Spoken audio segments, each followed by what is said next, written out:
যেন নবীজি এমনি করে বুঝালেন, আপনাদের এবার যেন বুঝায় শয়তানের কথাটা কত খারাপ। শয়তানের কথা যে সবচেয়ে খারাপ, বুঝাবো কেমন করে? দেখা যায় আপনার অসুস্থ মানুষ, একটা অসুস্থ মানুষ দেখা যায় এক ডাক্তারের কাছে গিয়েছে। ডাক্তারকে গিয়ে বলল, স্যার আমি হেভি অসুস্থ মানুষ, আমি অনেক ডাক্তারকে দেখিয়েছি, ট্রিটমেন্ট করিয়েছি, আমার অসুখ ভালো হয় নাই।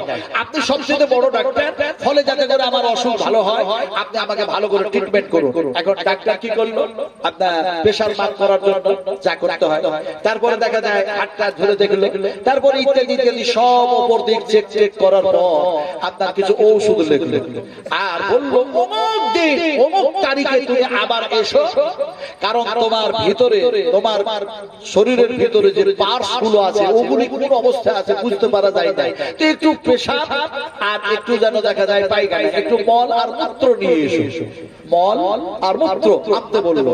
এখন পেশেন্টটা এই বলে শুনে যেন সে চলে যাচ্ছে, তো বাজার থেকে যাওয়ার সময় ডাক্তারের কাছ থেকে বাড়ি ব্যাক হওয়ার সময় একটা যেন মনের মধ্যে চিন্তা করলো, ডাক্তার বললো মল আর মূত্র আনতে, তো মূত্রটা নয় একটা যেন পটের মধ্যে একটা বোতলের মধ্যে ভরে নিয়ে আসবো, কিন্তু মল তো দুর্গন্ধ জিনিস, এটা আমি কিসে নিয়ে আসবো? তো বাড়ি যাওয়ার সময় বাজারের ভিতরে একটা ওই মিষ্টির যে মাটির ভাঁড়গুলো হয়, ওই মাটির ভাঁড়গুলো একটা কিনেছে, কিনে আমরা বাড়ির মধ্যে গেছে। এখন ওর স্ত্রী জিজ্ঞেস করছে যে ডাক্তার দেখানো হয়েছে? বলে হ্যাঁ হয়েছে। বলে অসুখ ধরেছে? বলে না অসুখ সব ধরা পড়ে না। বলে তো ওষুধ নিয়েছো? বলে হ্যাঁ ওষুধ নিয়েছি। বলে এই মাটির ভাঁড়টা খামাখা কেন কিনে আনলে? শুধু শুধু শুধু ফাঁকা ভাঁড়, খালি ভাঁড়, এই খালি ভাঁড়টা কেন কিনে নিয়ে আসলে? তো ওর স্বামীটা বলছে, মেয়েদের বুদ্ধি কম রে, বুদ্ধি কম, বুদ্ধি কম, বুদ্ধি কম। মেয়েটা বলছে, আমি হলাম ছেলের মা, তোমার অবর্তমানে তোমার সংসার পরিচালনা করি আর আমাদের বুদ্ধি কম। স্বামীটাকে এইভাবে ধমক দিয়ে যখন স্ত্রী কথা বলেছে, তখন স্বামীটা বলছে, শোনো শোনো, এটা আমার কথা নয়, নবীজি বলেছেন মেয়েদের বুদ্ধি কম। বলে কেমন কেমন নবীজি বললেন? আল্লাহর হাবিব বলছেন, আয়েশা তোমাদের বুদ্ধি কম, মেয়েদের বুদ্ধি কম, মেয়েদের বুদ্ধি কম। বলে কেমনে বুদ্ধি কম?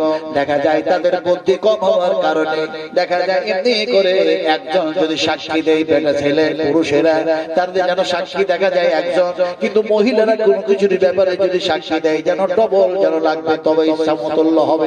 ফলে যেন মেয়েদের বুদ্ধি কমের জন্য ডবল যেন সাক্ষীর প্রয়োজন পড়ে যায়। তোমাদের বুদ্ধি কম। এখন মেয়েটা বলছে, নবীজি যখন বলেছেন এই কথা, তখন তো আমাদেরকে মেনে নিতেই হবে। তো তাড়াতাড়ি করে স্বামীকে খাবার দিয়েছে, এই নাও এই নাও এই নাও, অসুস্থ মানুষ তো খাবার দিয়েছে।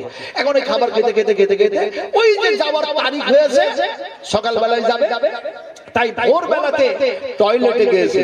পেশেন্টটা টয়লেটে গিয়ে মনে মনে বলছে, ডাক্তার তো বললো মল আর মূত্র আনতে, কিন্তু পরিমাণটা তো বলে দেয় নাই, একটু নিয়ে আসবে না বেশি নিয়ে আসবে। এখন একটু একটু করে যদি আমি নিয়ে যাই আর ডাক্তার যদি বলে আর একটু লাগবে, আমি পাবো কোথায়?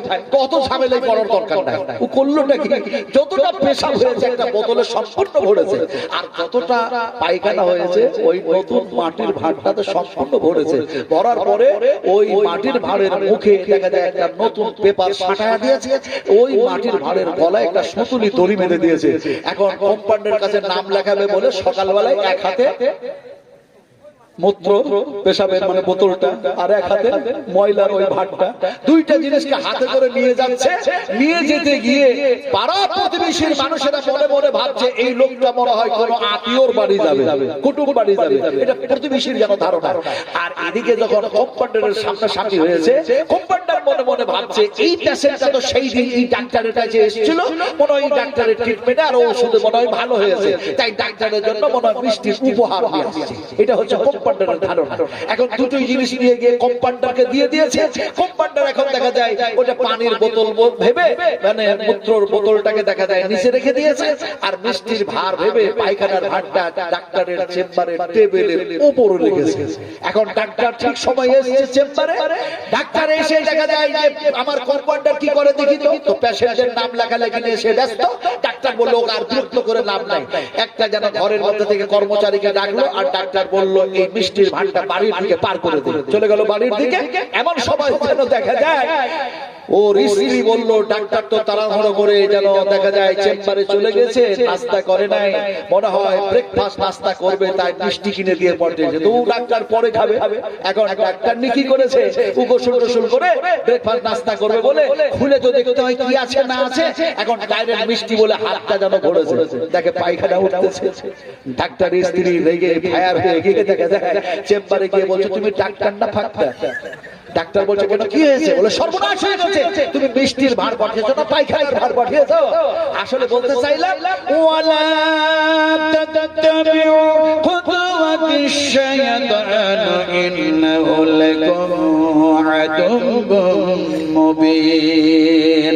আল্লাহ পাক বলেন শয়তান হলো তোমাদের প্রকাশ্য দুশমন, আর শয়তানের কথাবার্তাগুলি যেন তোমাদের জন্য অত্যন্ত যেন ভয়াবহ।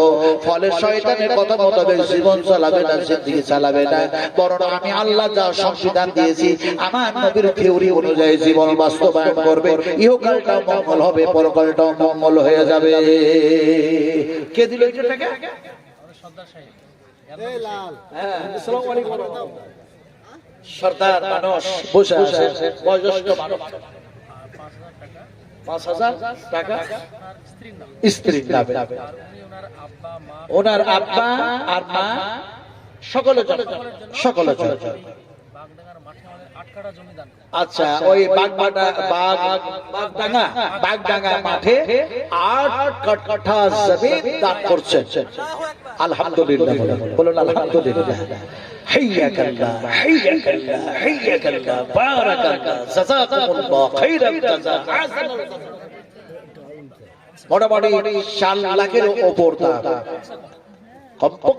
কমপক্ষে ৪ লক্ষ টাকা দাম। একটু আলহামদুলিল্লাহ বললেন না? আহারে আহারে, নবীজির যখন গোটা শরীর দিয়ে রক্তটা ঝরছে, গোটা শরীরটা রক্তে রক্তাক্ত শরীর, সেই সময় একজন তরুণ, একজন যুবক রাসূল আকরাম সাল্লাল্লাহু আলাইহি সাল্লামকে আঙ্গুরের জুস পান করাচ্ছে। আঙ্গুরের জুস। এখন নবীর হাতে রক্ত, শরীরে রক্ত, আঙ্গুরের জুস পান করার পরও রাসূলের রক্ত পড়া বন্ধ হচ্ছে না। যুবকটা তরুণরা নবীজির হাতটাকে ধরল, তার হাতেও যেন নবীর রক্ত লেগে গেল।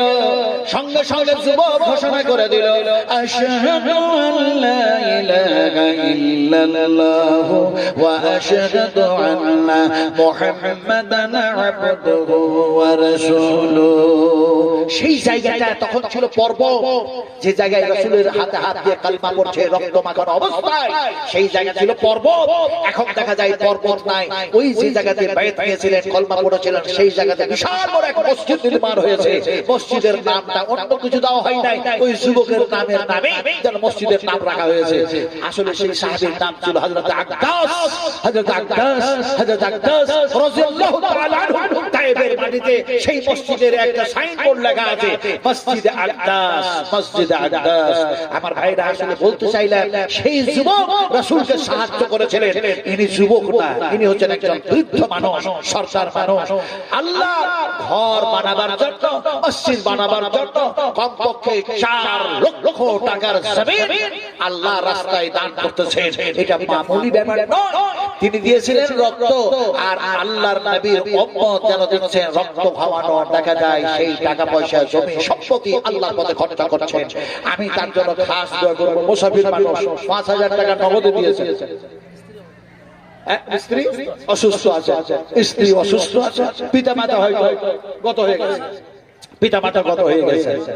আয় আল্লাহ, খাস করে দোয়া করি, ইয়া রাব্বাল আলামিন, তোমার নবীর কথা যদি সত্য হয়, তোমার কথাও সত্য। তোমার নবীজি বলেছেন পিতা মাতার দোয়া কবুল হয়, মাজলুম মানুষের দোয়া কবুল হয়, মুসাফিরের দোয়া কবুল হয়। আয় আল্লাহ, আমি মুসাফির হালাতে আছি, নিউ টাউনের বাড়ি থেকে এই দেখা যায় রাস্তায় চলা অবস্থায় আবার গাড়িওয়ালাকে ডেকে তাড়াহুড়ো করে এই জায়গায় আসা। আল্লাহ তুমি নিয়ে এসছো। আগামীকাল শাহাবুদ্দিন আমাকে বলছিল যে আগামীকালকেও তো আপনি প্রধান বক্তা, তো কালকে কি আপনি ওখানে সরাসরি এখান থেকে যাবেন না আপনি একটু রেস্ট নেবেন দিয়ে আসবেন? আমি ওনাকে কানে কানে বললাম ভাই প্রতি জায়গায় এই রাত্রি লাস্টে আমাকে উঠানো হয় প্রধান বক্তা বানিয়ে, আমার ঘুম হয় না, ফলে আমি এখন যাব না। উনি বললেন যদি যেতে তাহলে আপনার গাড়িতে আমি যেতাম। বলে আমি যাব না, তার মানে আগামীকাল আমার বিলবাড়ি মাদ্রাসা আলহামদুলিল্লাহ এইখানে আমার প্রোগ্রাম আছে আলহামদুলিল্লাহ। 6 মাস না 1 বছর আগে দাওয়াত দিয়েছে, 1 বছর আগে। আমি তার আগেও গেছি, তার আগেও গেছি। বয়স যত হয়েছে মনে হচ্ছে দাওয়াতের কাজ আরো বেশি হচ্ছে। কথা বুঝেন কি?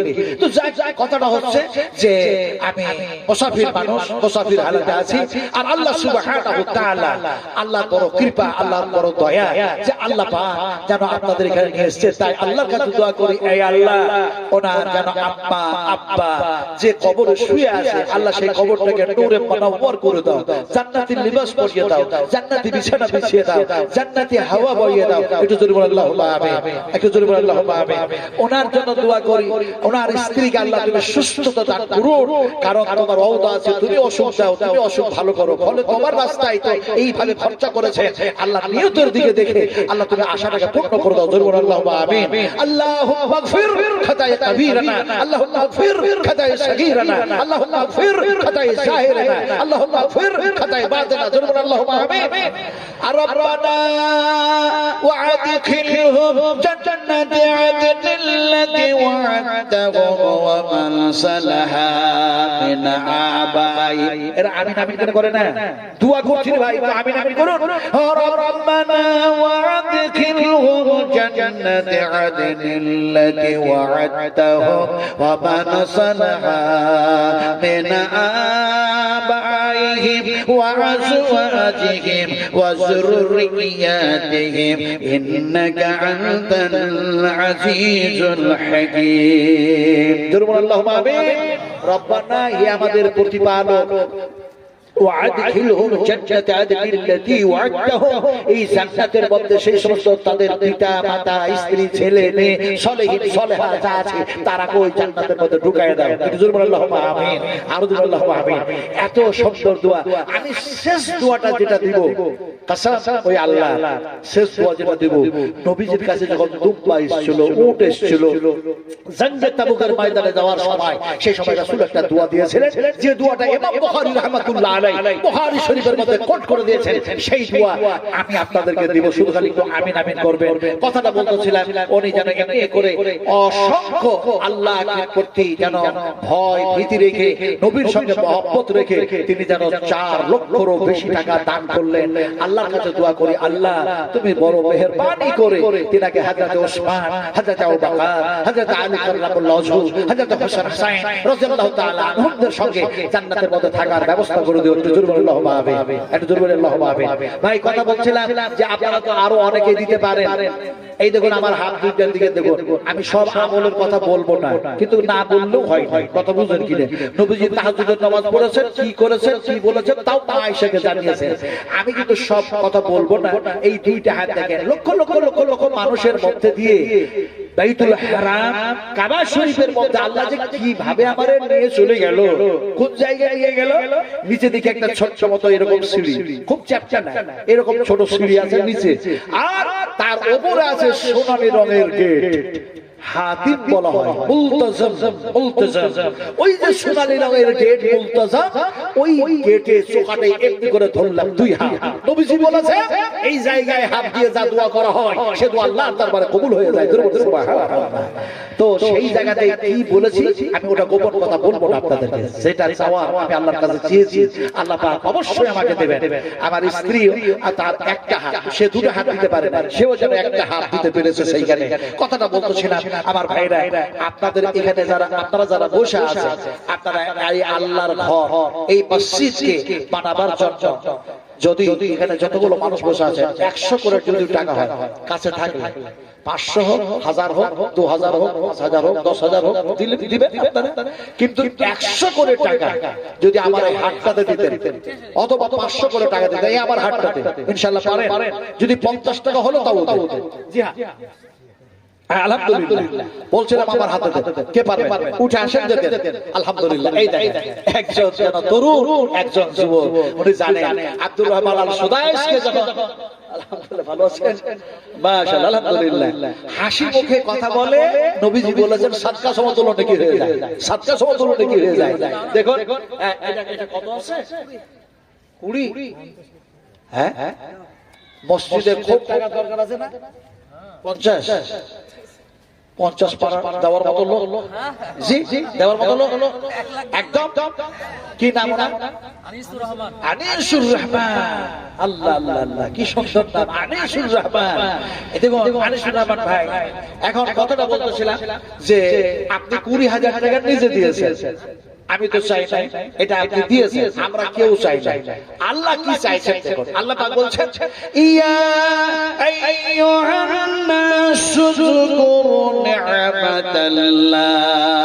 আল্লাহ পাক বলেন হে মানুষ সকল, তোমরা আমার নিয়ামতগুলি স্মরণ করো, তোমাদেরকে কত কত নিয়ামত দান করেছি।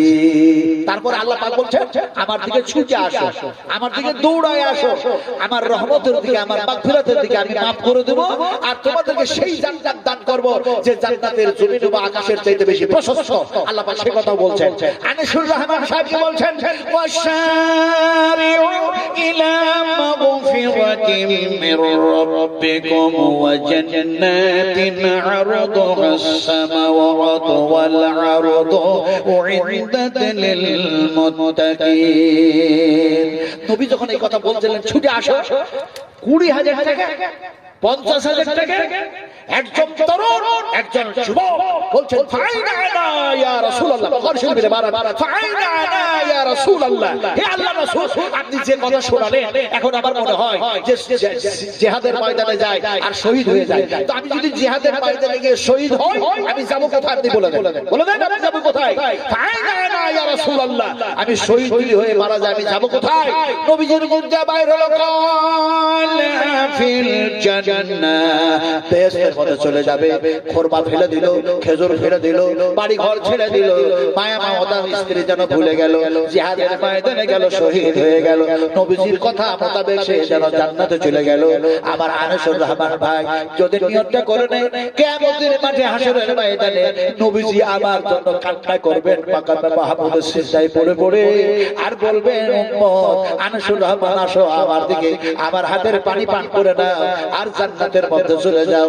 এই নিয়তে যদি উনি 50,000 টাকা ঘোষণা করতেন, আল্লাহর কসম কে বলি ইয়াউমা লা তামলিকু নাফসুন লিনাফসিন শাইআ ওয়া লা আমরু ইয়াউমা ইয়াজিল্লিল্লাহ।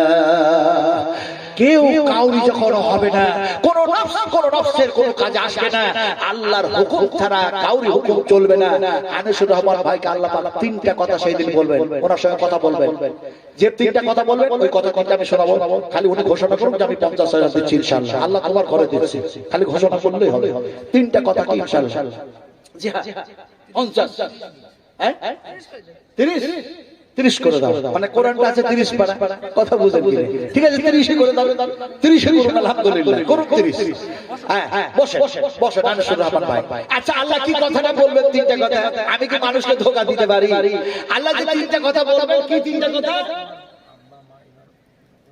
উমরায় যাবে, হজে, হজ, মায়ের শরীর খারাপ, إن الشفا والمروة من شعائر الله فمن حج البيت أو اعتمر فلا جناح। ওখানে একটা বোর্ড লাগানো আছে, শুনে অনেক সময় তো হজ করতে গিয়ে মানুষ ভুল করে, রুকুন ভুল করে, ওর নিয়ম কানুন জানে না। উমরা কি জিনিস?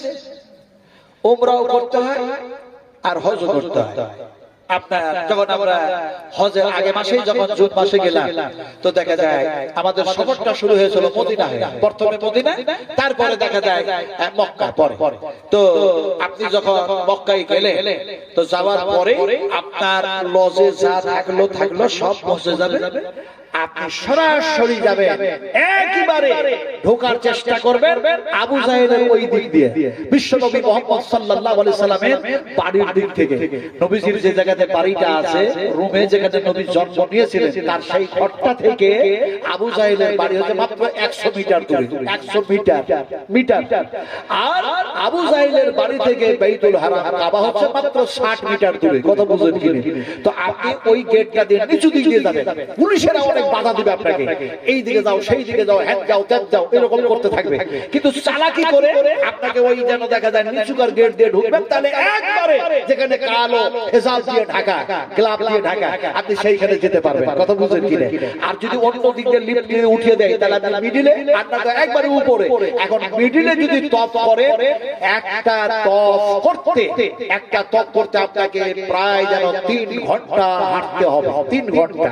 আর যদি ওপরে যদি তপ করে একবার সবচেয়ে ওপরে, তাহলে প্রায় যেন 3.5 ঘন্টারও বেশি সময় লেগে যাবে। তারপরে রৌদ্র প্রচন্ড। আর যদি ভিতরে করে, তাহলে মাত্র 1.5 ঘন্টা 2 ঘন্টা, 1.5 ঘন্টা 2 ঘন্টা। কত বুঝেন কি? আলহামদুলিল্লাহ। যেমন যেমন তো ওখানে যখন যাবে 1 ঘন্টা তো হয়ে যেতে পারে, 1.5 ঘন্টা তো হয়ে যেতে পারে, 45 মিনিটও হয়ে যেতে পারে। ওটা সময়ের অপেক্ষা আর লোকজনের অপেক্ষা, ভিড় ভাড়াকের ব্যাপার। তো ওখানে গেলে তপ করতে শুরু করলেন, হাজরা ওয়াসওয়াত থেকে শুরু করলেন। শুরু করার পর 7 বার চক্কর দিয়ে দিলে তপ হয়ে গেল। একটু যেন সরে আসলেন ফাঁকা জায়গা, মাকামে ইব্রাহিম আর কাবাকে দেখে 2 রাকাত নামাজ পড়লেন, হালকা করে বাইর হয়ে আসলেন, আবে জমজমের পানি খেলেন, খেজুর খেলেন। তারপরে দেখা যায় সাফা মারওয়া সাই করলেন। সাফা মারওয়া সাই করবেন কিভাবে? তার নিয়মটা, অনেক কিছু নিয়ম আছে। আপনি ওখানে যখন ঢুকবেন তখন অবশ্যই আপনি বলবেন ইন্নাস সাফা ওয়াল মারওয়াতা মিন শাআইরিল্লাহ ফামান হাজ্জাল বাইতা আবি তাবারা ফালা সুবহা। এখন এই পরে যখন আপনি ঢুকছেন, ঢোকার পরে চট করে ঘুরে যাবেন, 10 হাত দেওয়ার পরে চট করে ঘুরে যাবেন, ওখানে কাবা দেখতে পাবেন। কাবার দিকে যারা হাত তুলে বলবেন বিসমিল্লাহ আল্লাহু আকবার, 3 বার বলার পর তারপর হাত তুলে দোয়া করছেন। আবার দোয়া করার পরে সঙ্গে সঙ্গে এবার সাফা মারওয়া সাই করুন। সাফা মারওয়া সাই করার পর যখন 7 বার চক্কর দেওয়া হয়ে গেল, বাইরে হয়ে যান, মাথা নাড়া করে দেন, উমরা হয়ে গেল। এবার মেহরাব খুলে দেন। এটার নাম হলো উমরা, এটার নাম হলো উমরা। কথা বুঝলেন কি রে?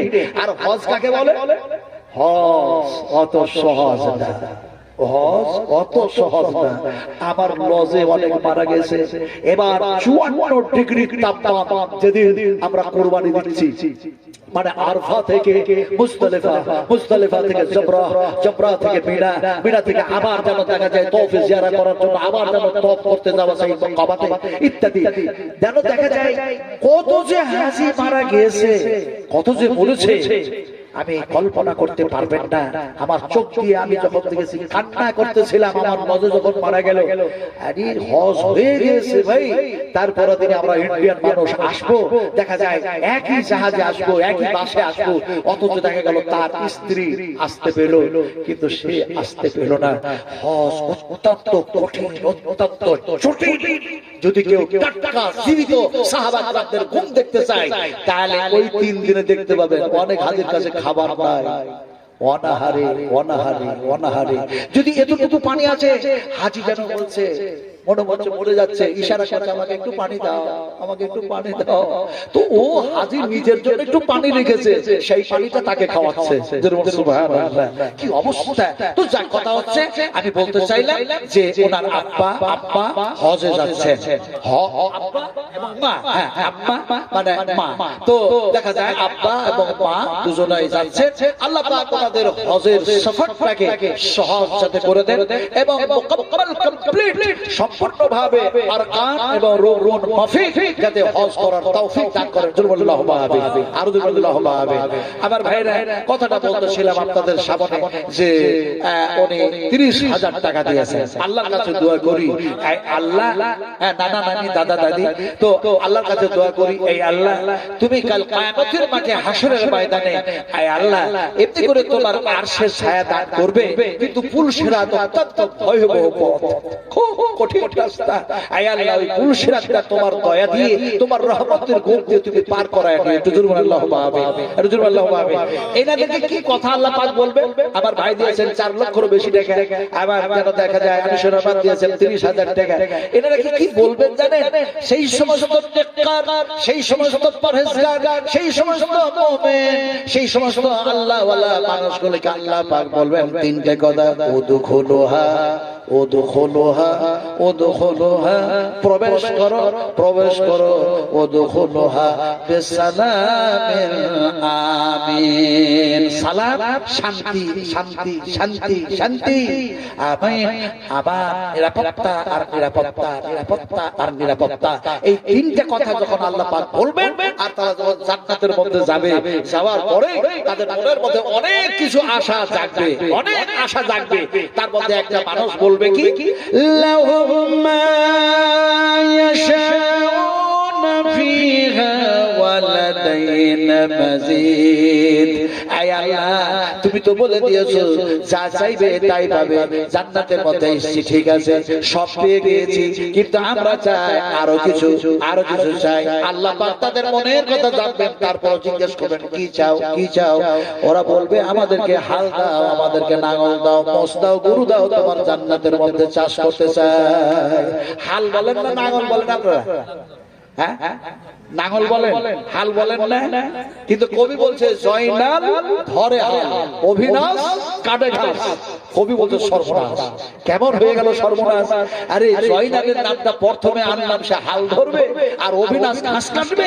কবিতা রচনা করা ভুল হয়ে গেছে, ফলে কবিতা নিত্য নতুন যেন তৈরি করতে হবে। ওরা এখন নতুন কবিতা তৈরি করলো কিভাবে? বলে হাট্টি বাটি টিম, তারা মাঠে পারে টিম, তাদের খাড়া দুটো শেষ, তারা হাট্টি বাটি টিম, আই কম পাই কম, রেলগাড়ি জমাজম, পাপি ছেলে আলু কম। মাস্টার জিজ্ঞাসা করছে, মাস্টারকে পড়তে গেছে, মাস্টারের কাছে ছাত্ররা, তো মা বাপ জিজ্ঞেস করলো কি পড়ালো টিউশনে মাস্টার? বলছে জানে না, ডিম ডিম ডিম ডিম সিং সিং সিং সিং সিং সিং সিং সিং। এখন মাস্টার বুঝে না, ছাত্র বুঝে না। আবার ভাইরা এখন আমরাও বুঝি না। ওই যে জান্নাতের মধ্যে এখন আপনি চাইলেন গরু মোষ, যা চাইলেন লাহুম মা ইয়াশাউনা ফিহা ওয়া লাদাইনা মাজিদ। আল্লাহ পাক বলছেন ওয়া লাদাইনা মাজিদ, তার মানে এর চেয়ে তো বেশি আছে, বেশি দিব। তার মানে আমি আল্লাহ স্বয়ং যেন তোমাদের সামনে দেখা দেব। উজুহু ইয়াওমাইযিন নাযিরা ইলা রাব্বিহা নাযিরা। আল্লাহ পাক বলবেন দেখো আমাকে দেখো, সেই দিন 4 লক্ষ টাকা দান করেছিলেন, সেই দিন 30,000 টাকা দান করেছিলেন আমার ঘর বানাবার জন্য, আমার মসজিদ বানাবার জন্য। ফলে যেন আমি আল্লাহ তোমাদের প্রতি রাজি হয়ে গেছিলাম, খুশি হয়ে গেছিলাম। আজকে জীবন ভরে দেখে না আমার ভাইরা। আমি যেন শেষ হাদিস একটা বয়ান করতে যাচ্ছি, রাত্রি মনে হয় অনেক বেশি হয়ে গেছে, তো বলছিলাম যে আপনারা আমার হাতে 100 করে টাকা দিলেন না ভাই? মরিয়ম তার পিতার জন্য 500 টাকা দিয়েছে, আরেকজন 100 টাকা দিয়েছিলেন, আমি ওখানে জমা করে দিয়েছি। ভাই বলছিলাম আর ভাই 100 টাকাতে একটা লাট্টু মার্কার লঙ্গি হয়, কাফনের কাপড়ের দাম হয়, কাফনের কাপড়ের দাম। একজন মাল, জমি, জায়গা, ঘর, বাড়ি, উট, ঘোড়া যত ছিল সব আল্লাহ রাস্তায় যেন সব যেন দিয়ে দিলেন। তারপরেও যখন মৃত্যু বরণ করছে জিহাদের ময়দানে, তখন তার কাফনের কাপড় জুটে না। নবীজির কাছে গেল আর গিয়ে বলল ইয়া রাসূলুল্লাহ, কাফনের কাপড় জুটছে না। পায়ে হাঁটতে গিয়ে বেনামিতে, হ্যাঁ বেনামিতে দেন, 500 করে দেন, 100 করে দেন, আবার হাতে দেন ভাই, দিন দিন দিন, দয়া করে দিন, তাড়াতাড়ি আসো। কথাটা বলতেছিলাম যে এখন দেখা যায় মুখটা ঢাকতে যাচ্ছে, পাটা যেন ফাঁকা হয়ে যাচ্ছে, পা ঢাকতে যাচ্ছে যেন মুখ ফাঁকা হয়ে যাচ্ছে। নবীজি বললেন সে কে? সাহাবীরা বললেন মুসাইব বিন উমাইর, মুসাইব বিন উমাইর, মুসাইব বিন উমাইর, মুসাইব বিন উমাইর। রাসূল আকরাম সাল্লাল্লাহু আলাইহি ওয়াসাল্লাম চোখ ভরা পানি নিয়ে বললেন আমার মুসাইব বিন উমাইর, আমার মুসাইব বিন উমাইর। জমি জায়গা সম্পত্তি অট্টালিকা সব বিসর্জন দিয়েছে আল্লাহর জন্য, আমি নবীর মহব্বতে। সে আজকে শহীদ হয়ে গেছে, অথচ তার কাফনের কাপড় জুটে না। নবীজি বললেন তার মুখমণ্ডলটা ঢেকে দাও, পায়ের নিচে যদিও ফাঁকা আছে, জাফরান রুটি করে দেখা যায়, সেই ঘাস দিয়ে পাতা দিয়ে ঢেকে দাও, যে তাকে দফন করে দাও। সুবহানাল্লাহ। কথা বলতেছিলাম, তিনারা সব দিলেন, তারপরও কাফনের কাপড় জুটে না। আর আপনারা 100 করে টাকা দিতে পারছেন না মসজিদ বানাবেন বলে। সারা ভারতবর্ষে কতগুলো জুমা মসজিদ আছে তার লিস্ট হয়ে গেল, কোন কোন মসজিদ ভাঙা হবে তার লিস্ট তৈরি হয়ে গেল। আচ্ছা আপনাদের কি খবর আছে আপনাদের পশ্চিমবঙ্গে কত মসজিদ আছে? এই কত মসজিদ আছে বলুন? আপনাদের পশ্চিমবঙ্গে মসজিদ কতগুলো আছে? কিচ্ছু খবর রাখে না, কিচ্ছু খবর রাখে না। হায় হায় হায়। আর এরা বলছে কামাকা, বলছে যে আমরা যেন লড়াই চাই, লড়াই করে বাঁচতে চাই। আবার ভাইরা পশ্চিমবঙ্গে যেটা ওয়াকফ বোর্ডের কাছে হিসাব আছে, সেটা হচ্ছে ৭০,০০০ মসজিদ আপনাদের পশ্চিমবঙ্গের মাটিতে যেন কায়েম হয়েছে। কিন্তু কোন কোন মসজিদগুলি রাখা হবে আর কোন কোন মসজিদগুলি ভেঙে দেওয়া হবে তা যেন আইন যেন পাশ করে নিয়েছে। তারপর আরেকটা, মসজিদগুলো থাকলেও, মাদ্রাসা থাকলেও আপনার দেখা যায় সেই মসজিদে সর্বপ্রথম কোন কিতাব পড়ানো হবে? রামায়ণ পড়াতে হবে। আপনারা কি মসজিদে রামায়ণ পড়াবেন? এই জোরে কথা বলে না, মুর্শিদাবাদের মানুষ জোরে কথা বলুন, মসজিদের রামায়ণ পড়াবে, মাদ্রাসাতে রামায়ণ পড়াবে, তাহলে বলে তারা যেন বলছে কোরআন থাকবে, হাদিস থাকবে, মুসলমান থাকবে, মসজিদ থাকবে, সব থাকবে, কিন্তু এট ফার্স্ট মর্নিং টাইমে সকালবেলায় তোমাকে রামায়ণ পড়াইতে হবে। জোরে বলুন নাউজুবিল্লাহ। তারা কি আইন পাস করতে যাচ্ছে? মসজিদ ভাঙতে ভাঙতে ভাঙতে ভাঙতে ভাঙতে ভাঙলো, মন্দির বানাতে গিয়ে দেখা যায় মুকেশ আম্বানি থেকে শুরু করে যত নায়ক নায়িকা তারা টাকা দিল, কেউ 8 কোটি, কেউ দিল 10 কোটি, কেউ দিল 9 কোটি, কেউ দিল আরো কিছু।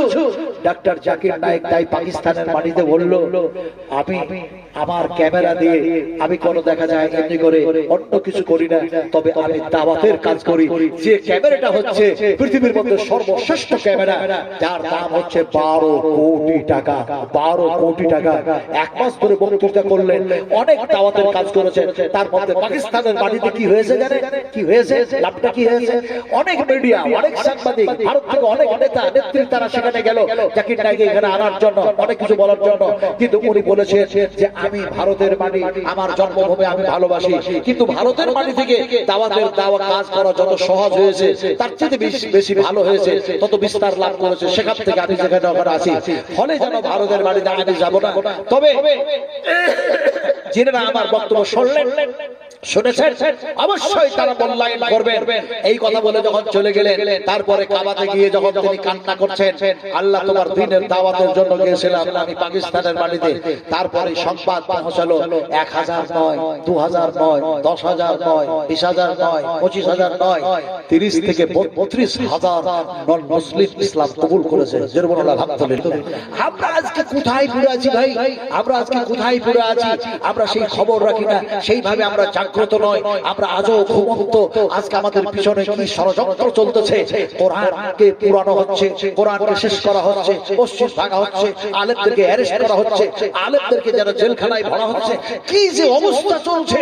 আমরা কেন পিছিয়ে এগিয়ে আসো, এগিয়ে আসো। শক্তি সিন্ধু মাঝে হইয়া শক্তি পেল না যে, জেনে রাখো পরিবার বহুদিন পূর্বে মরিয়া গিয়েছে সে। মানুষ যেদিন তুমি এসেছিলে ভবে, তুমি মাত্র কেঁদেছিলে, হেসেছিল সবে, এমন জীবন করো এ গঠন, মরিলে হাসিবে তুমি, কাঁদিলে ভুবন।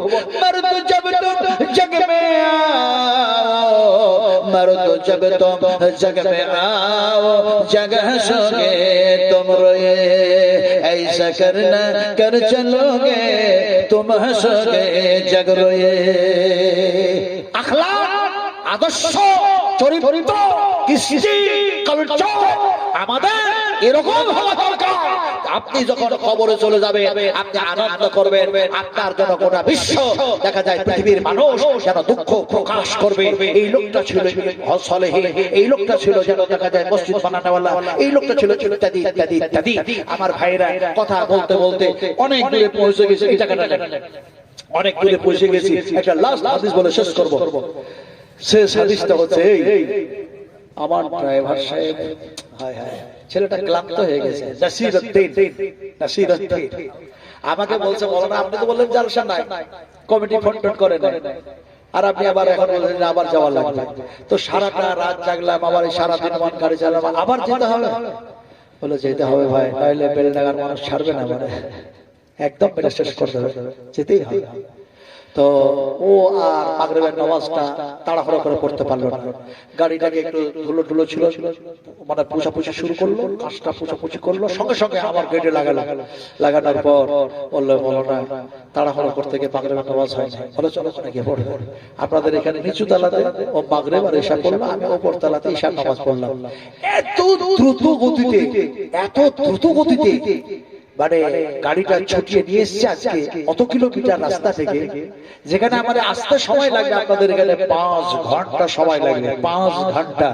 সেখানে দেখা যাচ্ছে আলহামদুলিল্লাহ 3 ঘন্টা, 3.5 ঘন্টা পরে মানে 1.5 ঘন্টা সেভ করেছে। কত বুঝেন কিনা? 1.5 ঘন্টা সেভ করেছে যে গাড়িটাকে ঢোকালো।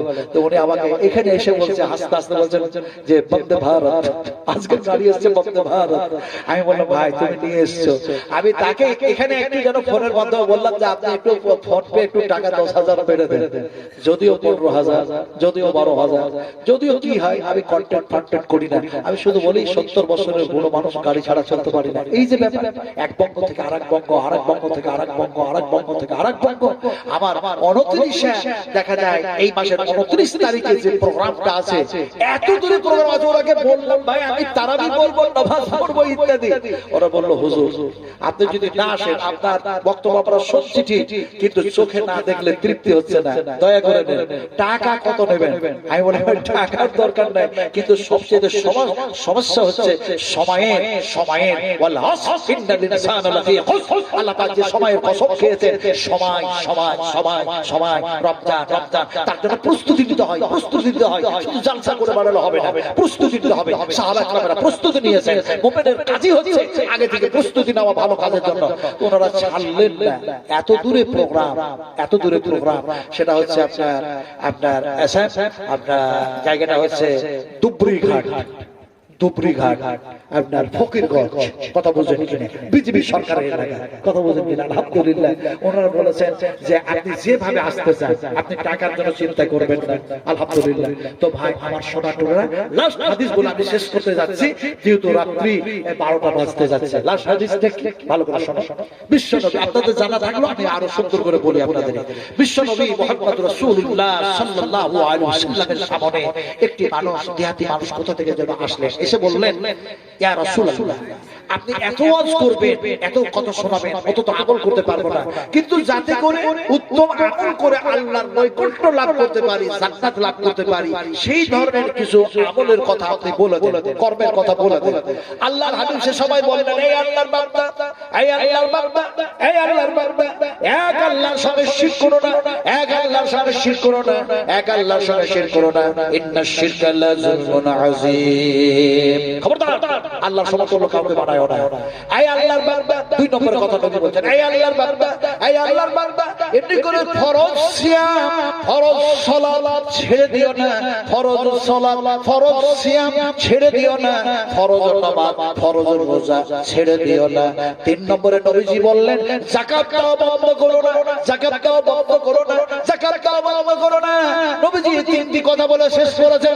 ওই ব্যক্তি, ওই মানুষটি যেন বলল, আল্লাহ আল্লাহ আল্লাহ ওয়াল্লাহি, আমি এক আল্লাহর কসমকে বলি, আমি এক আল্লাহর কসমকে বলি, এক আল্লাহর কসমকে বলি ইয়া রাসূলুল্লাহ, আপনি যতটা বললেন তার কমও করব না, তার বেশিও করব না। এই কথা বলে সে যেন চলে যাচ্ছে। নবীজি সাহাবা کرام থেকে বলেন, ও সাহাবীরা, ওই মানুষটির দিকে চেয়ে দেখো, ওই মানুষটির দিকে চেয়ে দেখো, যে মানুষটি দেখা যায় বলল আল্লাহর কসম খেলার বলল, নবীজি আপনার কথার কমও করব না, বেশিও করব না। লোকটিকে দেখে নাও, আমি রাসূলুল্লাহ বলছি লোকটা হলো জান্নাতি।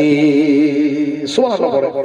আমরাও যদি আল্লাহ এবং আল্লাহর রাসূলের কথাগুলো শোনার পরে উত্তম থেকে উত্তম বেশি বেশি করে ভালো আমল করি, আমরাও জান্নাতে হব ইনশাআল্লাহ। একটু জোরে বলুন ইনশাআল্লাহ। আমার ভাই কথা বলতেছিলাম, নবীজি বলেছেন শোনো কম আমল করো বেশি, শোনো কম আমল করো বেশি। এখন কথাটা হচ্ছে বক্তার অভাব নাই, আলেমের অভাব নাই, শুননেওয়ালার অভাব নাই, মুফতির অভাব নাই, ফতোয়ার অভাব নাই, মশলার অভাব নাই, আমলের অভাব আছে না? আছে না? ফতোয়া বুঝেন তো? এই বুঝেন, একটা যেন শিকারী, একজন শিকারী একটা জাল টেনেছে রাতের বেলায়, যদি পাখিটাকে ধরা হয় তো দেখা যায় শিকারী জাল টেনে দিয়েছে, ফাঁস জাল টেনে দিয়েছে, এখন 2টা পাখি ধরা পড়েছে। 2টা পাখি ধরার পর পড়ে যাওয়ার পর এখন একটা পাখি কান্না করছে, করুণ সুরে কান্না করছে, আর একটা পাখি খুব চিৎকার করছে। তো যে পাখিটা চিৎকার করছে, এই কান্না করা পাখিটা বলছে, ভাই তুই এত চিৎকার কেন করছিস বলতো, কেন এত চিৎকার করছিস? তো চিৎকার করা পাখিটা বলছে, তুই কেন কান্না করছিস আগে বল, তুই কেন ক্রন্দন করছিস? তো ঘুঘুটা কান্না করতে করতে ওই ঘুঘু পাখিটা ফাঁস জালে ধরা পড়েছে। সে কান্না অবস্থায়, ক্রন্দন অবস্থায় বলল, ভাই শোনো, আমি হলাম ঘুঘু, আমার গোশত বৈধ, আল্লাহ পাক আমার গোশত হালাল করে দিয়েছে। এখন এই জালের শিকারী সে যেন দেখা যায় জাল থেকে সকালবেলায় আমারে বাইর করবে, আমি গোশত হালাল হালাল বলে আবার জবা করবে আর সে যেন খেয়ে নেবে। তার মানে আমার মওত হয়ে যাবে, শুধু মওত হয়ে যাবে না, কিয়ামতের মাঠে যেন আমারে উঠা লাগবে, আল্লাহর সামনে উঠা লাগবে, আল্লাহর সামনে উঠা লাগবে। এমন সময় চিৎকার করা পাখি বলে আল্লাহর সামনে উঠা লাগবে, এটা কেমন কথা? পাখি যেন বলল ওয়াইযাল হুসরাত, চোখগুলিকে কিয়ামতের মাঠে আল্লাহ পাক উঠাবে। সুবহানাল্লাহ বলে ও বলছে চারজন আমি কান্না করছি, ঘুঘু বলছে আমি কান্না করছি ওর জন্য। আচ্ছা তুই কেন চিৎকার করছিস এবার বল? তো যে চিৎকার করছে তার নাম হচ্ছে কাক, সে হচ্ছে কোয়ো। তো কাক বলছে শোনো আমি কেন চিৎকার করছি জানো? আমার গোশত যদিও অবৈধ, গোশত যদি খাওয়া জায়েজ নয়, সকালবেলায় ওই জাল যে টেগেছে এই মালিক এ যেন আমাকে জালের মধ্যে থেকে বাইর করবে। কোন মুলবির কাছে যে যাবে যে হালালের ফতোয়াই না আমাকে জবাই করে তোমার সাথে ফাইল করে খেয়ে নেবে, এই হচ্ছে ফতোয়া। কথা বুঝেন কিনে? এই চলে না সেই চলে না, এই নাই সেই নাই, শুধু এই করতেই থাকলাম কিন্তু আমল করতে পারলাম না, আমল করতে পারলাম না। কথাটা বলতেছিলাম বিশ্ব নবী মুহাম্মদ রাসূলুল্লাহ সাল্লাল্লাহু আলাইহি ওয়াসাল্লাম তিনি যেন বলছেন হাযা সিরাতুল মুস্তাকিম, সোজা পথ, উল্টা পথ। উল্টা ভাষা বুঝেন? উল্টা এই উল্টা বুঝেন না? বুঝেন বুঝেন? উল্টার বিপরীত কি বলে? সোজা। উল্টার বিপরীত সোজা। হ্যাঁ, বিশ্ব নবী একটা সোজা ডাক টানলেন, সিধা ডাক টানলেন, আর দাগে ওই দাগটার যেন বাম দিকে ডান দিকে ছোট ছোট দাগগুলি টেনে দিলেন আর বললেন হাযা সিরাতুম মুস্তাকিম। এই সোজা পথ দিয়ে জীবন বাস্তবায়ন যারা করবে তাদের থাকার জায়গায় গন্তব্যস্থল হবে জান্নাত। আর ডান দিকে বাম দিকে যত ছোট ছোট দাগগুলি টেনে দিলেন এগুলি হলো পথভ্রষ্ট, এগুলি যেন গুমরাহি পথ, এগুলি হলো শয়তানি পথ। এই পথ দিয়ে যারা দেখা যায় এমনি করে জীবন চালাবে তাদের থাকার জায়গা হবে জাহান্নাম। এটা হলো হাদিস। এবার আপনাদের উল্টা ভাষা, এটাকে বুঝাবার জন্য যুক্তি দিয়ে বুঝায়। এইটা হলো একটা পথ, এইটা হলো একটা রাস্তা, এই রাস্তা দিয়ে একটা 12 চাকা অথবা 22 চাকা অথবা 28 চাকার একটা লরি চলে যাচ্ছে, ট্রাকটাকে ধরে উল্টায় দেন। তার মানে দেখা যায় বডিটাকে নিচু দিকে করে দিলেন, চাকাগুলোকে উপর দিকে হয়ে গেল, চাকা উপর দিকে হয়ে গিয়েছে, ইঞ্জিনটা উপর দিকে হয়ে গিয়েছে। গোটা পৃথিবীর সমস্ত ড্রাইভারগুলোকে একত্রিত করলেন আর একত্রিত করে বললেন ও ড্রাইভাররা তোমাদের যা যোগ্যতা আছে, অভিজ্ঞতা আছে, যা এক্সপেরিয়েন্স আছে সব লাগায়া দাও আর উল্টা গাড়িটা একটু চালায়া দেখাও। পারবে চালাতে? উল্টা গাড়িটাকে চালাতে পারবে?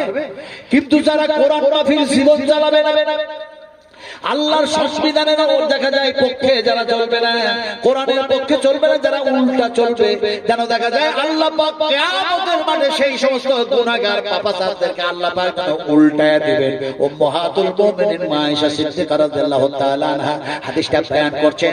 তিনি নবীর কাছে বসে আছেন আর যেন বলছেন ইয়া রাসূলুল্লাহ, নবীজি এমনি করে যে মানুষগুলি সারা জীবন যেন সিধা হয়ে চললো, পায়ের উপরে ভর দিয়ে চললো, সারা জীবন পায়ের উপরে ভর দিয়ে সিধা হয়ে চললো, এই মানুষগুলি না হয় কোরআনের বিপক্ষে গিয়েছে, নবীর বিপক্ষে গিয়েছে, আল্লাহর বিপক্ষে গিয়েছে। এই গুনাহগার পাপাচার মানুষগুলি পায়ে হাঁটলো, কিয়ামতের মাঠে কেমনে যেন মুখের উপরে ভর দিয়ে হাঁটবে, কেমনে যেন ঠোঁটের উপরে ভর দিয়ে হাঁটবে। যখন মা আয়েশা এই কথা বলেছেন বিশ্ব নবীর মুখ দিয়ে বাইর হয়ে গেল আফামাইয়ামসি মুকিম্মান আলা ওয়াজহিহি আহাদা আম্মাইয়ামসি সাবিয়ান আলা সিরাতিম মুস্তাকিম। আরে সেই দিন কিয়ামতের মাঠে হাসরের ময়দানে যারা উল্টা চলেছে, নবীর উল্টা, আজকে দেখছেন না সাবে বারাত, কি সাবে বারাত, কি সাবে বারাত, এই মাসটার নাম সাবে বারাত না সাবা? কোনটা আপনারা বলেন? এই সাবে বারাত না সাবা? সাবান। তাহলে পরে এরপরে আসবে রমজান, রমজান। এখন দেখা যায় এই মাসে সাবে বারাত যারা মানালো তারা বলেছে শাহ ওলিউল্লাহ দেহলভী রাহমাতুল্লাহ এই বলেছেন, খাজা মঈনুদ্দিন চিশতি এই বলেছেন, খাজা মঈনুদ্দিন চিশতি শাহ ওলিউল্লাহ দেহলভী রাহমাতুল্লাহ আলাইহি, এমনি করে ইমাম আহমদ বিন হাম্বল রাহমাতুল্লাহ আলাইহি, আল্লামা ইবনে তাইমিয়া, এমনি করে হাফেজ আব্দুল্লাহ বিন বাজ, এমনি করে নাসিরউদ্দিন আলবানী, এমনি করে দেখা যায় যেন এমনি করে দেখা যায় ইমাম বুখারী ইত্যাদি ইত্যাদি। এরা কেউ না, এদের কথা চলে না। কথা চলে কার? কথা চলে আমার নবীজি বিশ্বনবী মুহাম্মদ সাল্লাল্লাহু আলাইহি ওয়াসাল্লাম যদি করতে বলে থাকে তাহলে সেটা করা যাবে, যদি নবী নিষেধ করে থাকে তা থেকে বঞ্চিত থাকতে হবে। হবে না হবে না বলো, হবে না হবে না? আজকে উল্টা চলছে, মানুষ উল্টা চলছে। আল্লাহ পাক কিয়ামতের মাঠে মুখের উপরে ভর দিয়ে তারাকে বলবেন চল হাঁট। সেদিন উল্টা চলেছিল, আজকে উল্টাই চলতে হবে। যাবে কোথায়? জাহান্নামের ভিতরে। জাহান্নামের মধ্যে চলে গেছে, ওরা তখন কাঁদতে শুরু করেছে। কি বলে কাঁদবে? উল্টা চলা মানুষগুলি, এই সমস্ত গুমরাহী পথভ্রষ্ট মানুষগুলি, এই পাপাচার মানুষগুলি, তারা যেন কান্না করে ডাকবে, ক্বালু রাব্বানা আমাতানা সানাতাইন ওয়া আহইয়াতানা সানাতাইন ফাতারাফনা বিযুনুবিনা ফাহাল ইলা খুরুজিন মিন সাবিল। আমি যে আয়াত পড়ছি আপনাদের শব্দ হচ্ছে নাকি ভাই? এই শব্দ হচ্ছে নাকি? সুবহানাল্লাহ বলেন। শব্দ, হায় হায় হায়, মানুষ শব্দ করে না জেনে না বুঝে, কিছু কিছু শব্দ হয় না, শব্দ করা মহাপাপ।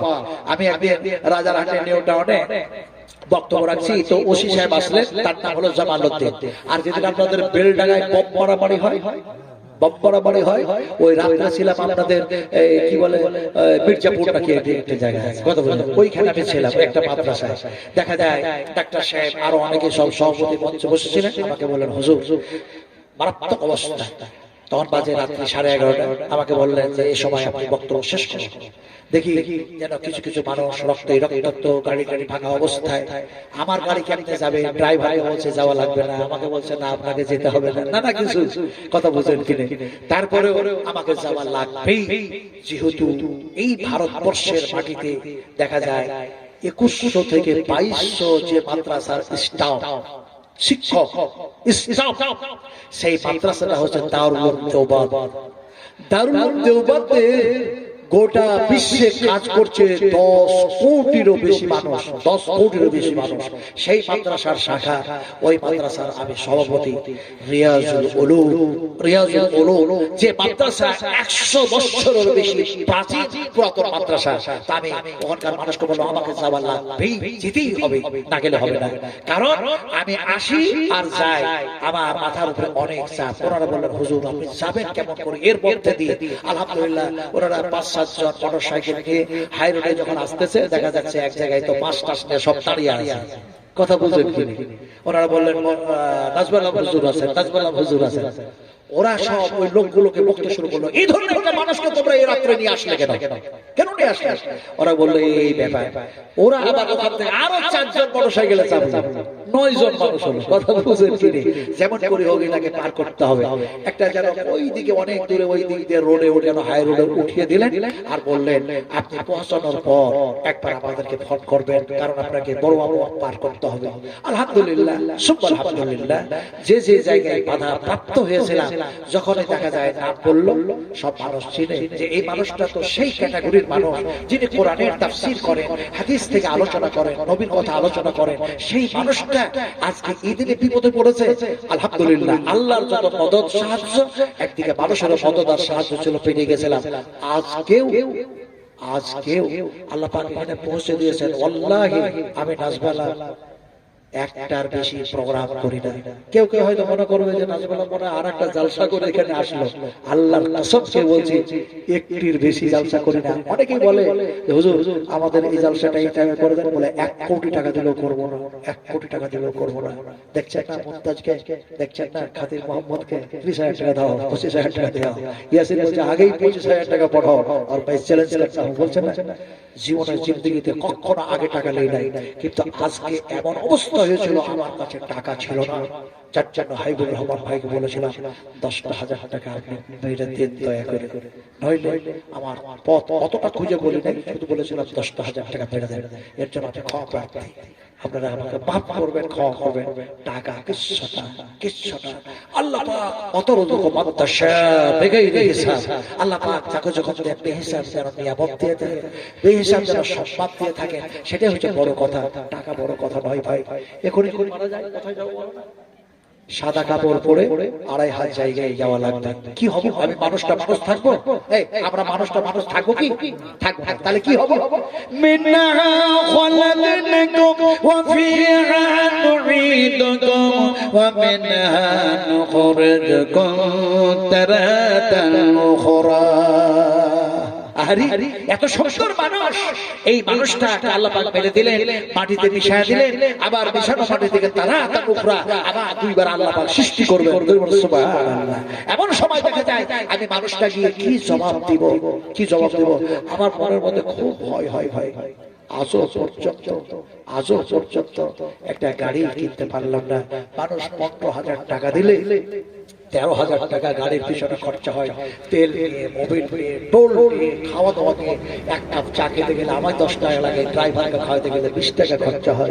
অথচ কোনো মানুষকে কোনোদিন জীবনেও বলি নাই আমাকে এত 1000 টাকা দিতে হবে। শুধু বলি আমি গাড়ি ছাড়া যেতে পারবো না গো, আমি গাড়ি ছাড়া যেতে পারবো না। ফলে আপনারা এটা লক্ষ্য রাখবেন। আলহামদুলিল্লাহ, সুবহানাল্লাহ। মানুষ সেইভাবে আমাকে বিদায় করে থাকে। আজকে যে কথাটা বলতেছিলাম আপনাদেরকে, আপনারা আমার প্রতি যদি অসন্তুষ্ট থাকেন তাহলে ক্ষমা চাইছি। কথা বলতে গেলে কমিটি, আলেম, ওলামা যারা আছেন সকলের কাছে, কারণ আমি নাসবে আলাম কখনো। আল্লাহ রাসূল বলেছেন তোমরা মানুষকে ক্ষমা করতে শিখো, আল্লাহ তোমাদেরকে ক্ষমা করে দেবে। সুবহানাল্লাহ। ওয়াল কাযিমিনাল গায়যা ওয়াল আফিয়ানিন নাস।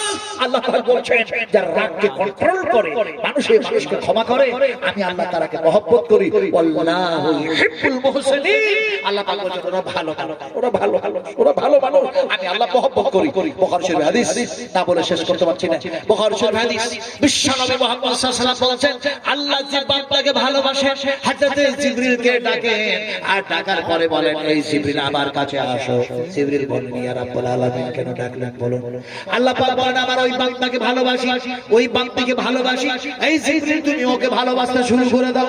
জিবরিল যেন তারে মহব্বত করা শুরু করে, আকাশের ফেরেশতাগুলিকে ডাকে, আর ওই আকাশের ফেরেশতার সামনে যেন ঘোষণা করে জিবরিল ফেরেশতা, ও আকাশের মালায়েকারা শোনো, আমার আল্লাহ অমুক বান্দাকে ভালোবাসেন, মহব্বত করেন, আর আমি জিবরিলকে ডেকে ভালোবাসতে বললো। ফলে আকাশের ফেরেশতা তোমরাও যেন তারে ভালোবাসো, মহব্বত করো।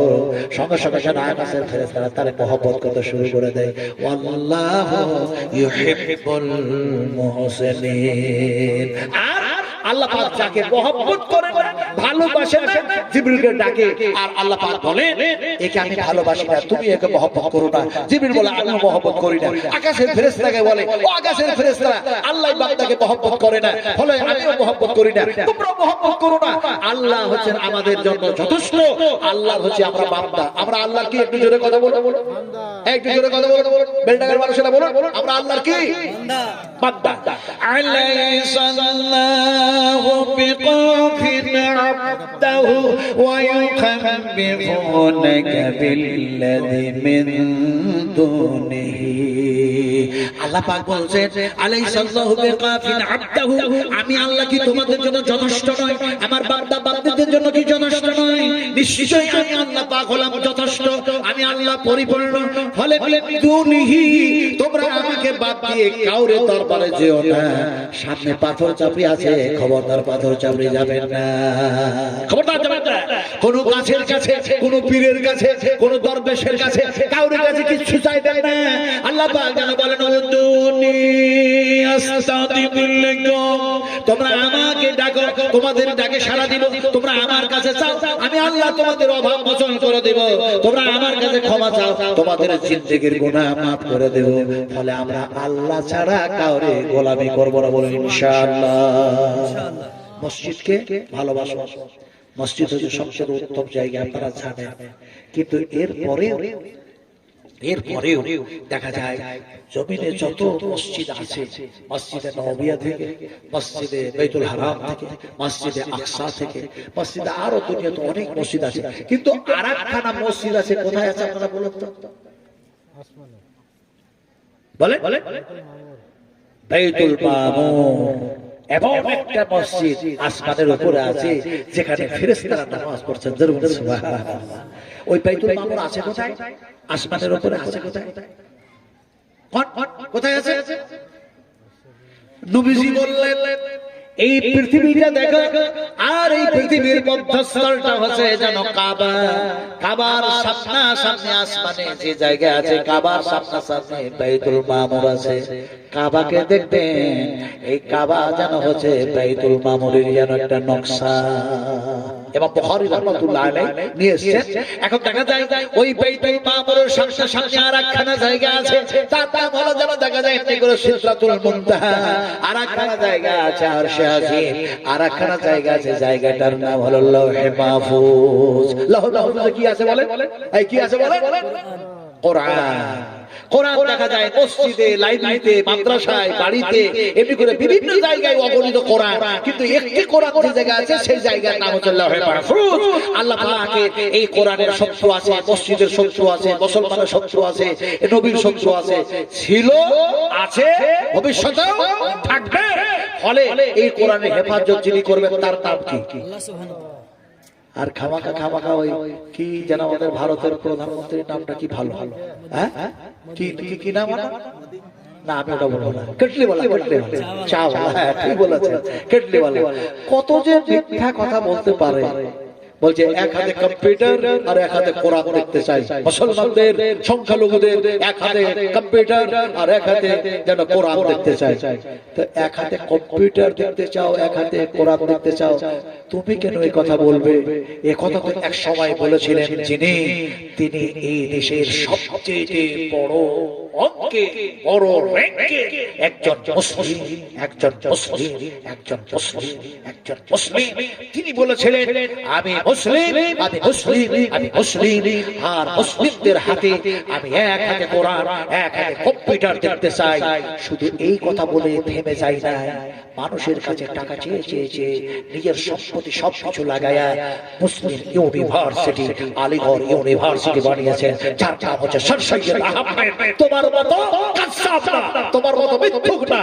আমার ভাইরা, কত বড় মিথ্যুক, কত বড় কাযযাব মানুষটা। সে বলছে এক হাতে তালি বাজাও, করোনা থেকে বেঁচে যাবে। বলছে থালি বাজাও, করোনা থেকে বেঁচে যাবে। এ কোন সময় যে কি বলে ও নিজেই বুঝে না। খ্যাপা বুঝে না তারা? হ্যাঁ খ্যাপা বুঝে। আচ্ছা খ্যাপা যখন বুঝেন, খ্যাপা কত ধরনের হয় বলে? কত ধরনের হয় বলে?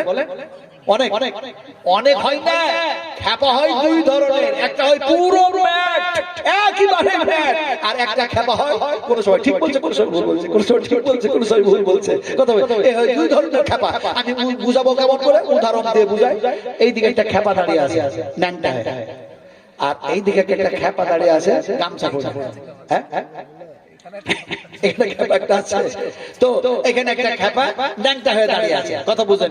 এখন এই দুই খ্যাপার মধ্যে এক মুনি সাহেব দেখা যায় টুপি টাপি মাথায় দিয়ে চলে যাচ্ছে। তো ওই ন্যাংটা খ্যাপাকে গামছা পড়া খ্যাপা বলছে সালাম দে। মুলবি চলে এসেছে, সালাম দে। তো ন্যাংটা খ্যাপা বলছে আমার পরনে যে কাপড় নেই, সালাম দেবো কেমন করে? তোর পরনে গামছা আছে, তুই সালামটা দে। তো খ্যাপা যদি সালাম দিয়ে দেয়, ঝামেলাটাই শেষ হয়ে যায়। কত বড় ম্যাট, নিজের গামছাটা খুলে দিয়েছে, ও ন্যাংটা হয়ে গেল। তো ওই খ্যাপার দিকে ছুড়ে দিয়েছে, ন্যাংটা খ্যাপার দিকে। বলছে এই গামছাটা পর দে, তাড়াতাড়ি করে সালাম দে, তাড়াতাড়ি করে সালাম দে। এখন ও যদি পরে যদি সালাম দেয় তাও তো হয়, কিন্তু ও কত বড় খ্যাপা, ও আর সালাম এই গামছাটা না পড়ে এক সালামের প্রতিযোগিতা শুরু করলো। বলছে তুইও খ্যাপা, আমিও খ্যাপা, তুইও ন্যাংটা, আমিও ন্যাংটা, তুইও উলঙ্গ, আমি উলঙ্গ, তুই আগে সালাম দিবি না আমি আগে সালাম দেবো। প্রতিযোগিতা দুই খ্যাপাতে করতে থাকলো। মুলি সাহেব পেরিয়ে চলে গেল, সালাম দেওয়া হলো না। আল্লাহর পক্ষ থেকে আল্লাহর রহমত তাদের কপালে জুটলো না, সেই খ্যাপা প্রধানমন্ত্রী হয়েছে। কথা বুঝেন কিনে? মিথ্যা কথা বলতেছে, মিথ্যা কথা যে বলছে তা আমি কেমন করে প্রমাণ করবো? এমনি করে প্রমাণ করি, শুধু যুক্তি দিয়ে না, এমনি করে প্রমাণ করি। ইয়াকু কাদিবান ফাআলাইহি কাদিবুহু ওয়া ইয়াকু সাদিকান ইউসিবকুম বা'দুল্লাযী ইয়াঈদুকুম ইন্নাল্লাহা লা ইয়াহদি মান হুয়া মুশরিফুন কাযযাব। আল্লাহ রাব্বুল আলামিন বলেন, যারা সীমা লঙ্ঘনকারী হয়, সীমা অতিক্রমকারী হয় আর মিথ্যাবাদী হয়, আমি আল্লাহ ওরাকে হেদায়েত করি না। হেদায়েতের চাবিকাঠি কার কার কাছে আছে? এই বেলডাঙ্গার মানুষ জোরে বলুন, কার কাছে আছে? মুর্শিদাবাদের নাম 1 নম্বর লিস্টে আছে, গভর্নমেন্টের 1 নম্বর লিস্টে। আমি যেদিন দমদম এয়ারপোর্ট, আজকেও দমদম এয়ারপোর্ট কই খালি হয়ে একবারে নিউটাউন মদিনাতুল হজ হাউস গত রাত্রে যেখানে ছিলাম, তো ঠিক দমদম এয়ারপোর্ট যেদিন দেখা যায় মমতা দাঁড়িয়ে আছে, ফরাদ হাকিম দাঁড়িয়ে আছে, সেই দিন মুর্শিদাবাদের পাঁচখানা লাশ, পাঁচখানা ডেড বডি যে কাশ্মীরে গিয়ে মারা হয়েছিল, গুলি করে মেরে দেওয়া হয়েছিল। একটা 10টা 15 মিনিট একটা ফ্লাইট আসলো, তাতে দেখা যায় 2টা ডেড বডি আসলো। মমতা বললেন আর কোথায়? শেষ পর্যন্ত দেখা গেল যে পরবর্তী জাহাজ আসছে, দেখা গেল সেটাতে আসলো যেন আরো 2টা, বলে আর একটা কোথায়? দেখা গেল আরেকটা হেলিকপ্টার যেন আসলো, দেখা গেল 5খানা লাশ সাগর দিঘিতে তাও পৌঁছে দেওয়া হয়েছিল। কথা বলতেছিলাম, আজকে মুর্শিদাবাদের মানুষকে তারা 1 নম্বরে রেখে এই মুর্শিদাবাদ হাজী মহসিন সাহেব এক সময় বলেছিলেন, তিনি বলেছিলেন আপনি যদি জানতাম এরকম আরএসএস, এরকম সরকার, এরকম হিন্দু প্রশাসন, এমনি করে বজরং দল, এমনি করে শিবসেনা, এমনি করে মুসলমানের শত্রুরা এরকম করবে, তাহলে আমি চীনে যেমন প্রাচীর দিয়ে চীন দেশটা ঘেরা আছে, তেমনি করে আমি মুর্শিদাবাদের সীমারেখাটা আমি সেইভাবে প্রাচীর দিয়ে ঘিরে দিতাম আর বলতাম আমার সীমানায় কেউ আসতে পারবে না। কথা বুঝেছেন কি বুঝেন নাই? কথা বলতেছিলাম, সেই মুর্শিদাবাদে 80 থেকে 85% মুসলিম বাস করে, যার কারণে ওই সরকারের মাথায় যেন সবসময় বাজ পড়ছে, বিদ্যুৎ পড়ছে আর বলছে মুর্শিদাবাদ। আসলে আপনাদেরকে বলতে চাইলাম, আমার মায়েরা, আমার বোনেরা, আমার আব্বা জানেরা, আমার সোনার টুকরারা, আজকে আমরা মুসলিম, আল্লাহ পাক আমাদেরকে মুসলমান বানিয়েছে। আমরা মসজিদের সঙ্গে, মাদ্রাসার সঙ্গে, ওলামাদের সঙ্গে আমরা সম্পর্ক ভালো রাখবো, আর আমরা একসঙ্গে ঐক্যবদ্ধ হয়ে আল্লাহর রশিকে মজবুত করে ধরবো। আল্লাহ আমাদের হেফাজত করবেন। সুবহানাল্লাহ। এই হেফাজত কে করবেন? আল্লাহ পাক বলছেন, ইয়া আইয়ুহাল্লাযীনা আমানু, হে বিশ্বস্ত বান্দা বান্দীরা, ও মুমিনেরা শোনো, ইন তাত্তাকুল্লাহ, তোমরা যদি আমি আল্লাহকে ভয় করো, তাহলে পরে আমি আল্লাহ যেন তোমাদেরকে নিরাপত্তার ফয়সালা দিব। ইন তাত্তাকুল্লাহ ইয়াজআল ফুরকানা ওয়া ইউকাফির আনকুম শাইআতিকুম ওয়া ইয়াগফির লাকুম আল্লাহু যুল ফাজলিল আযীম। কথাটা বলতেছিলাম, আল্লাহ পাকের ওয়াদা আছে, বান্দা বান্দী তোমরা যদি ভয় করো, নিশ্চয়ই আমি আল্লাহ নিরাপত্তার একটা ফয়সালা দেব।